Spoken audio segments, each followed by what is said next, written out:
Hello friends, welcome to my channel. आज हम पढ़ेंगे फ्यूचर परफेक्ट टेंस।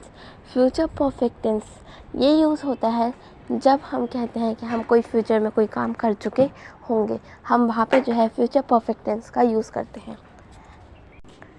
इसकी पहचान होती है चुकेगा, चुकेंगे, चुकेगी, और इसकी जो हेल्पिंग वर्ब होती है वो होती है विल, शैल।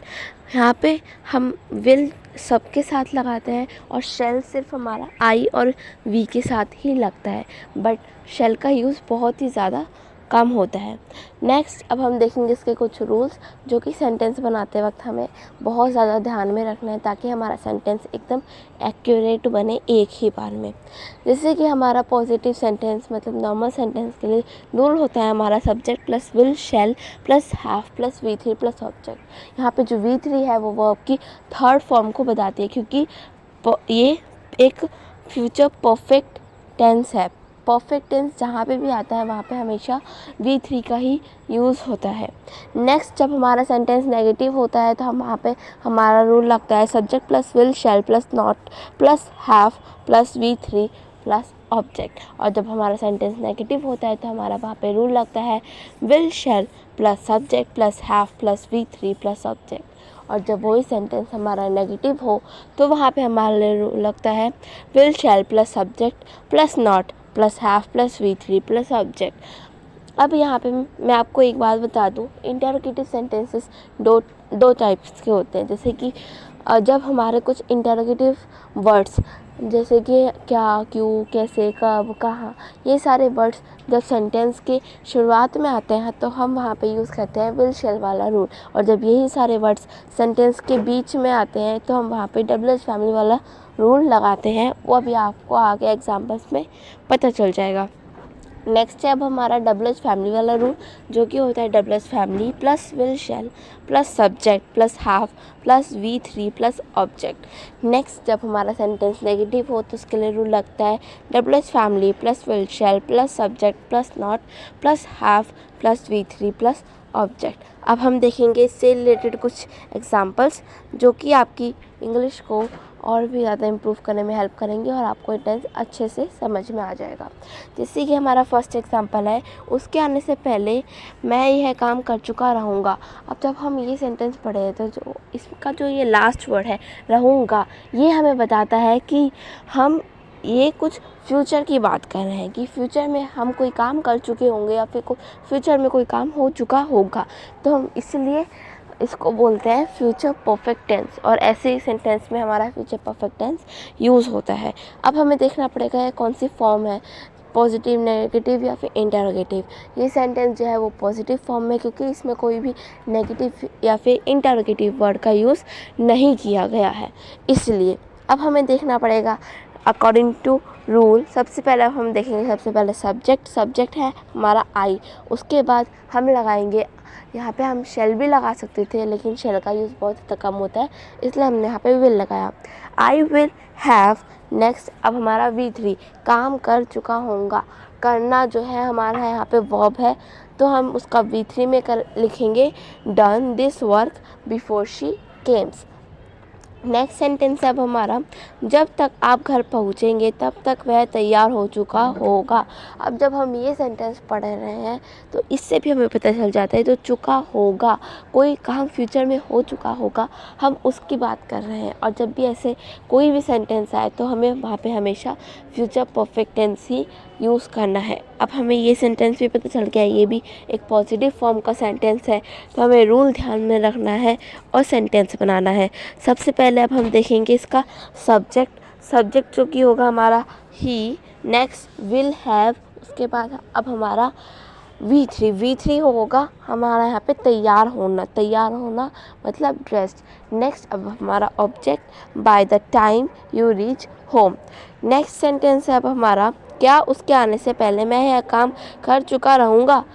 अब जब हम ये सेंटेंस पढ़ रहे हैं तो हमें पता चल जाता है ये सेंटेंस जो है इंटरोगेटिव सेंटेंस है, क्योंकि ये मैं क्वेश्चन पूछ रही हूँ खुद से ही, मैं खुद से क्वेश्चन पूछ रही हूँ। क्या वर्ड जहाँ पे आ जाए वहाँ पे समझ जाना ये एक इंटरोगेटिव सेंटेंस होता है।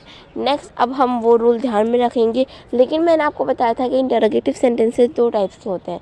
तो अब यहाँ पे कौन सा वाला इंटरोगेटिव सेंटेंस है, यहाँ पे ध्यान दीजिए। जो क्या वर्ड है वो सेंटेंस के शुरुआत में आया है, और मैंने आपको बताया था जब भी हमारे इंटरोगेटिव वर्ड्स क्या, क्यों, कब, कैसे, कौन, कहाँ, जब ये सारे वर्ड सेंटेंस की शुरुआत में आते हैं तो हम वहाँ पे विल शैल वाला रूल यूज़ करते हैं। तो यहाँ पे भी हम वही रूल यूज़ करेंगे और सेंटेंस बनाएंगे। सबसे पहले हम यहाँ पे लगाएंगे विल, उसके बाद देखेंगे हमारा सब्जेक्ट कौन है। सब्जेक्ट हमारा आई, उसके बाद लगेगा हमारा हैव, उसके बाद होगा हमारा V3 करना।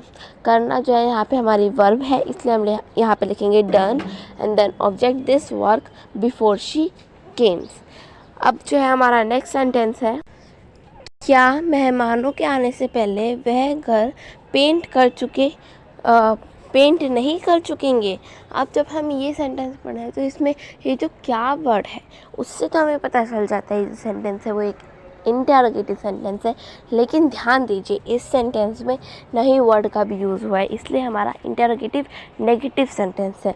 तो अब हमें ये देखना पड़ेगा ये कौन सा वाला इंटरोगेटिव सेंटेंस है, फिर उसी का नेगेटिव सेंटेंस वाला रूल हम यहाँ पे लगाएंगे। अब ये जो क्या वर्ड है वो सेंटेंस की शुरुआत में आया है, तो हमें पता चल जाता है यहाँ पे जो है विल शैल वाला रूल ही यूज़ होगा। तब हम उसका नेगेटिव सेंटेंस वाला रूल यहाँ पे अप्लाई करेंगे। अब यहाँ पे उस रूल के अकॉर्डिंग सबसे पहले अब हम लिखेंगे will not they have. Will not, आप यहाँ पे नॉट बाद में भी यूज़ कर सकते थे, लेकिन मैंने यहाँ पे नॉट जो है वो पहले यूज़ कर दिया, क्योंकि विल के साथ नॉट आप यूज़ कर सकते हैं पहले भी।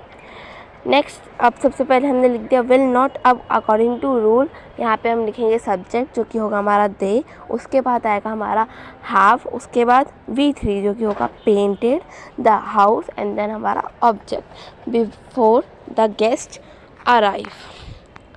अब यहाँ पे मेरे पास आपके लिए कुछ और भी सेंटेंसेस है, जैसे कि जब तक तुम बस से वहाँ पहुँचोगे तब तक केल्विन जा चुका होगा। जब हम ये सेंटेंस पढ़ रहे हैं तो हमें पता चल जाता है ये भी कोई फ्यूचर की ही बात कर रहा है कि फ्यूचर में कोई काम हो चुका होगा, हम अंदाज़ा लगा रहे हैं। अब इसमें भी सबसे पहले जब सेंटेंस पढ़ा है तो हमें पता चल गया है जो है वो एक नॉर्मल सेंटेंस है, इसमें कोई भी इंटरोगेटिव वर्ड या फिर नेगेटिव वर्ड का यूज़ नहीं किया गया है, इसलिए ये एक नॉर्मल सेंटेंस है।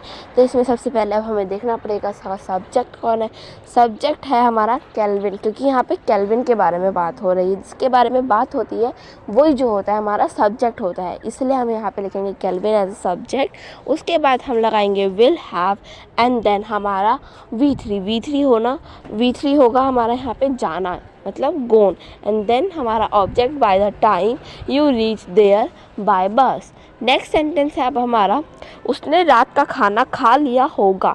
ये भी एक एज्यूमिंग सेंटेंस है, ये भी एक हम एज्यूम कर रहे हैं कि फ्यूचर में ये काम हो चुका होगा, इसलिए यहाँ पे भी जो है ये पॉजिटिव सेंटेंस है और एक फ्यूचर परफेक्ट टेंस का यहाँ पे हम यूज़ करेंगे। सबसे पहले देखना होगा हमारा सब्जेक्ट है हमारा ही एंड देन विल हैव, उसके बाद खाना जो है हमारे यहाँ पे वर्ब है, इसलिए हम यहाँ पे लिखेंगे eaten and then object dinner. Next sentence है अब हमारा पार्टी ख़त्म होने पर एलिस घर लौट आई होगी। अब ये सेंटेंस भी एक नॉर्मल पॉजिटिव सेंटेंस है, फ्यूचर परफेक्ट टेंस का हम यहाँ पे यूज़ करेंगे। सबसे पहले देखना होगा सब्जेक्ट है हमारा एलिस, क्योंकि यहाँ पे एलिस के बारे में बात हो रही है, इसलिए एंड देन अब हम लगाएंगे विल हैव एंड देन हमारी V3 जो कि होगा आना, रिटर्न, वापस घर आना, इसलिए हम यहाँ पे लिखेंगे return and then home when the party is over. Next sentence है अब हमारा क्या उसे अपना पासपोर्ट मिल गया होगा। ये सेंटेंस में जो क्या वर्ड जो है वो हमें बताता है कि ये जो सेंटेंस है वो एक इंटरोगेटिव सेंटेंस है। तो अब हमें ये देखना होगा ये कौन सा इंटरोगेटिव सेंटेंस है, क्योंकि क्या वर्ड जो है वो सेंटेंस के बीच में आया है, इसलिए अब हम यहाँ पे लगाएंगे WH फैमिली वाला रूल, क्योंकि जो क्या वर्ड है वो सेंटेंस के बीच में आया है, इसीलिए अब हम यहाँ पे अकॉर्डिंग टू दैट रूल हम यहाँ पे लगाएंगे क्या वर्ड जो है वो सेंटेंस के बीच में नहीं, सेंटेंस की शुरुआत में आया है, इसलिए हम यहाँ पे विल वाला ही रूल यूज़ करेंगे। क्योंकि जब हमारा इंटरोगेटिव वर्ड सेंटेंस की शुरुआत में आता है तो हमारा वहाँ पे नॉर्मल विल शैल वाला रूल ही यूज़ होता है, इसलिए यहाँ पे हम लगाएंगे विल वाला rule. According to that rule सबसे पहले लगाएंगे हम विल, उसके बाद सब्जेक्ट जो कि होगा शी, एंड देन हमारा हैव, उसके बाद हमारा V3 जो कि होगा मिलना, किसी चीज़ को पाना या फिर मिलना, gotten, and then object her passport. Next और लास्ट सेंटेंस है अब हमारा, अगली बार जब हम मिलेंगे तब तक मैंने चैम्पियनशिप जीत ली होगी। ये सेंटेंस भी एक एज्यूमिंग सेंटेंस है। हम सोच रहे हैं कि फ्यूचर में ऐसा कुछ हो चुका होगा या फिर होगा, ऐसे ही कुछ हम सोच रहे हैं, इसलिए ये सेंटेंस भी जो है फ्यूचर परफेक्ट टेंस में ही इसमें सेंटेंस बनाएंगे हम। और देखना पड़ेगा आप सबसे पहले इसका फॉर्म कौन सा है। फॉर्म है हमारी पॉजिटिव नॉर्मल फॉर्म है, इसलिए अब हम यहाँ पे वही रूल के अकॉर्डिंग सेंटेंस बनाएंगे। सबसे पहले हमारा सब्जेक्ट जो कि है आई, उसके बाद लगाएंगे हम विल हैव, उसके बाद V3 जो कि होगा जीतना मतलब वॉन, एंड देन हमारा object the championship by the next time we speak या फिर मीट हम बोल सकते हैं। अब मेरे पास आपके लिए कुछ वोकैबलरीज़ है जो कि आपकी इंग्लिश को फ्लुएंट करने में बहुत ज़्यादा हेल्प करेंगी। जैसे कि फर्स्ट है अब हमारी अपॉर्चुनिटी का मतलब होता है अवसर। नेक्स्ट है हमारा वैल्यूएबल का मतलब होता है मूल्यवान। नेक्स्ट है हमारा स्पॉन्सर का मतलब होता है प्रायोजक। नेक्स्ट है हमारा क्वांटिटी का मतलब होता है मात्रा। नेक्स्ट है कमर्शियल का मतलब होता है वैवाहिक। नेक्स्ट है प्रपोजल का मतलब होता है प्रस्ताव।